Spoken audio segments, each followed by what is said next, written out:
Hello friends, welcome to my YouTube channel. तो friends, आज इस वीडियो में हम भारतीय संविधान यानी कि इंडियन पॉलिटी के कुछ इंपॉर्टेंट क्वेश्चन डिस्कस करेंगे जो आपके आने वाले सभी एग्जामों के लिए काफ़ी इंपॉर्टेंट होने वाले हैं। और फ्रेंड्स, वीडियो को ध्यान से देखिएगा क्योंकि इसमें जितने भी प्रश्न लिए गए हैं वो काफ़ी सेलेक्टेड है और हर बार एग्जाम में ये रिपीट होते हैं। तो चलिए शुरू करते हैं वीडियो को। तो फर्स्ट क्वेश्चन है, संविधान के किस अनुच्छेद में यह कहा गया है कि संघ की राजभाषा हिंदी तथा लिपि देवनागरी होगी? तो ऑप्शन आप देख सकते हैं। ए है अनुच्छेद 243, बी है अनुच्छेद 343, सी है अनुच्छेद 143 और डी है इनमें से कोई नहीं। तो इसका राइट आंसर क्या हो जाएगा? तो राइट आंसर हो जाएगा इसका ऑप्शन नंबर बी, यानी कि संविधान के अनुच्छेद 343 में ये कहा गया है कि संघ की राजभाषा हिंदी और लिपि देवनागरी होगी। तो याद रखिएगा इस अनुच्छेद को यहाँ से। और यहाँ से एक और फैक्ट आपको याद रखना है कि जो संविधान की 8वीं अनुसूची है इसमें क्या है, 22 भाषाओं को राजभाषा के रूप में मान्यता दी गई है। तो किस अनुसूची में? 8वीं अनुसूची में। और कितनी भाषाओं को? तो 22 भाषाओं को। नेक्स्ट क्वेश्चन देखते हैं। क्वेश्चन नंबर 2, किस संविधान संशोधन के द्वारा यह व्यवस्था की गई थी कि लोकसभा व विधानसभा की सीटों की संख्या में वर्ष 2026 तक कोई वृद्धि अथवा कोई कमी नहीं की जाएगी? तो ऑप्शन आप देख सकते हैं। ए है 86वें संविधान संशोधन द्वारा, बी है 92वें संविधान संशोधन द्वारा, सी है 84वें संविधान संशोधन द्वारा और डी है 42वें संविधान संशोधन द्वारा। तो इसका राइट आंसर क्या हो जाएगा? तो राइट आंसर हो जाएगा इसका ऑप्शन नंबर सी, यानी कि 84वें संविधान संशोधन के द्वारा ये व्यवस्था की गई थी। नेक्स्ट क्वेश्चन देखते हैं। क्वेश्चन नंबर 3, अनुसूचित जातियों तथा अनुसूचित जनजातियों की कल्याण संबंधी समिति में सदस्यों की संख्या कितनी होती है? तो ऑप्शन आप देख सकते हैं। ए है 22, बी है 30, सी है 15 और डी है 20। तो इसका राइट आंसर क्या हो जाएगा? तो राइट आंसर हो जाएगा इसका ऑप्शन नंबर बी, यानी कि अनुसूचित जातियों तथा अनुसूचित जनजातियों की कल्याण संबंधी समिति में 30 सदस्य होते हैं।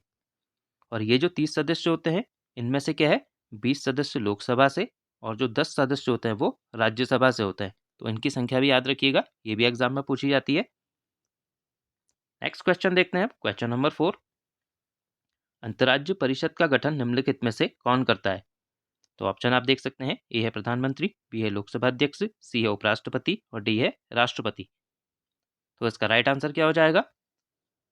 तो राइट आंसर हो जाएगा इसका ऑप्शन नंबर डी, यानी कि अंतर्राज्यीय परिषद का गठन राष्ट्रपति के द्वारा किया जाता है। और किस अनुच्छेद के तहत किया जाता है तो ये भी याद रखिएगा।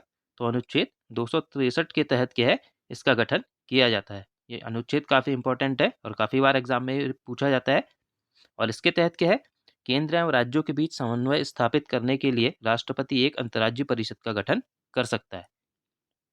नेक्स्ट क्वेश्चन देखते हैं। क्वेश्चन नंबर 5, भारतीय संविधान में उच्चतम एवं उच्च न्यायालयों के न्यायाधीशों को हटाने की विधि को किस देश के संविधान से लिया गया है? तो ऑप्शन आप देख सकते हैं। ए है रूस, बी है जापान, सी है अमेरिका और डी है ऑस्ट्रेलिया। तो इसका राइट आंसर क्या हो जाएगा? तो राइट आंसर हो जाएगा इसका ऑप्शन नंबर सी, यानी कि अमेरिका के संविधान से इसे लिया गया है। और यहाँ पे से कुछ चीज़ और याद रखनी है आपको जो अमेरिका के संविधान से ली गई हैं।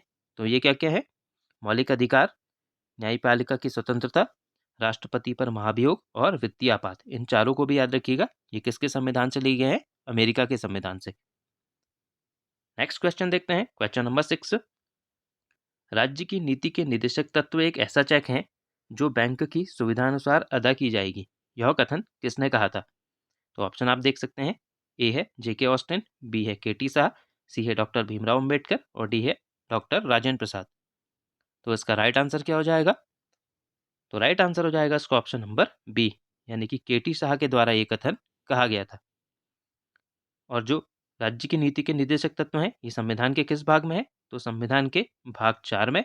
और किस अनुच्छेद में है? तो अनुच्छेद 36 से अनुच्छेद 51 में ये है।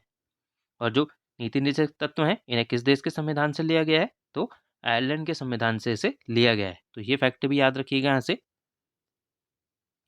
नेक्स्ट क्वेश्चन देखते हैं। क्वेश्चन नंबर 7, प्रधानमंत्री निम्न में से किस परिषद का अध्यक्ष होता है? तो ऑप्शन आप देख सकते हैं। ए है राष्ट्रीय एकता परिषद, बी है राष्ट्रीय विकास परिषद, सी है अंतर्राज्यीय परिषद और डी है उपयुक्त सभी। तो इसका राइट आंसर क्या हो जाएगा? तो राइट आंसर हो जाएगा इसका ऑप्शन नंबर डी, यानी कि जो प्रधानमंत्री होता है वो राष्ट्रीय एकता परिषद, राष्ट्रीय विकास परिषद और राष्ट्र जो अंतर्राज्यीय परिषद है इन सभी का ही अध्यक्ष होता है। और यहाँ से दो चीज़ें और याद रखिएगा कि जो प्रधानमंत्री होता है वो नीति आयोग का भी अध्यक्ष होता है और राष्ट्रीय जल संसाधन परिषद का भी अध्यक्ष होता है। तो इन सभी को यहाँ से याद रखिएगा। नेक्स्ट क्वेश्चन देखते हैं, क्वेश्चन नंबर 8। लोकसभा में एक दिन में तारांकित प्रश्नों की संख्या अधिकतम कितनी होती है? तो ऑप्शन आप देख सकते हैं, ए है 30, बी है 20, सी है 25 और डी है 50। तो इसका राइट आंसर क्या हो जाएगा? तो राइट आंसर हो जाएगा इसका ऑप्शन नंबर बी, यानी कि तारांकित प्रश्नों की संख्या जो है अधिकतम कितनी हो सकती है एक दिन में, तो वो 20 हो सकती है। नेक्स्ट क्वेश्चन देखते हैं, क्वेश्चन नंबर 9। संविधान की किस अनुसूची में असम, मेघालय, त्रिपुरा, मिजोरम के जनजातीय क्षेत्रों के प्रशासन के बारे में बताया गया है? तो ऑप्शन आप देख सकते हैं, ए है 5वीं अनुसूची में, बी है 7वीं अनुसूची में, सी है पहली अनुसूची में और डी है छठी अनुसूची में। तो इसका राइट आंसर क्या हो जाएगा? तो राइट आंसर हो जाएगा इसका ऑप्शन नंबर डी, यानी कि संविधान की छठी अनुसूची में असम, मेघालय, त्रिपुरा, मिजोरम के क्या है जनजाति और जो क्षेत्रों के प्रशासन के बारे में बताया गया है। नेक्स्ट क्वेश्चन देखते हैं, क्वेश्चन नंबर 10। संविधान की कुंजी किसे कहा जाता है?